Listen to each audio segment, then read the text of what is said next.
Malapit 3 milyones pesos nga balor sa ilegal nga droga na kumpiskar sa isa ka punong barangay sa Haniway, Iloilo. Sa Iloilo City naman, 3 ka individual na kuhaan man sang 1.5 million pesos nga balor sang suspected shabu. Si Julius Bilacaol nakatuto. Naglabot sa 2.7 million pesos ang balor sa suspected shabu kag suspected dried marijuana leaves nga nakuha sa punong barangay sa barangay Kanawili, Haniway, Iloilo kahapon sang aga.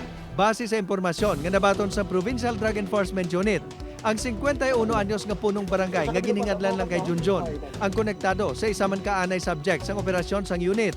Base sa mga assets sang PDEO, sa balay pa mismo sini nagakatabo ang parsesyon o kung pagpagamit sini sang ilegal nga droga sa iyang mga parokyano. Gitudlo sini sang assets nga diri sa may barangay Dinis before sila ginapadulong sang droga sang sining kapitan. Then after sina nagpadulong kita sa may barangay Kanawili kag gitudlo sini sang asset nga sila ginadala every time magpatigayon sang possession. Sa karon suno sa PDEO sa Haniway kag Iloilo City pa lang ang kumpirmado nga sakop sang operasyon sini.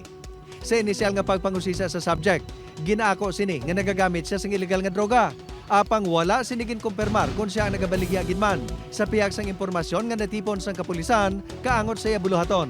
Diri mismo sa amon diri may Haniway sa pagtakop namon nga siya ni ang nag-engage o kung nagabaligya sang illegal nga droga. Detained na sa Haniway MPS ang punong barangay.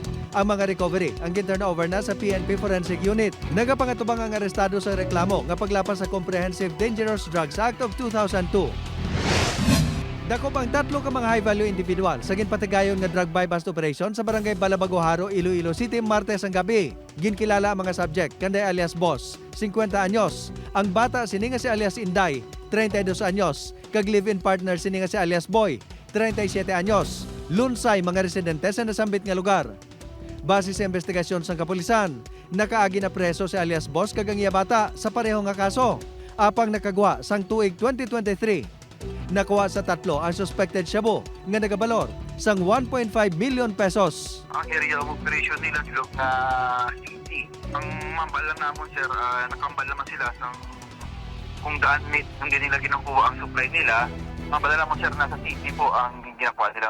Upod kay Cirilo Rendoque, Julius Bilacaol. 1. Western Visayas.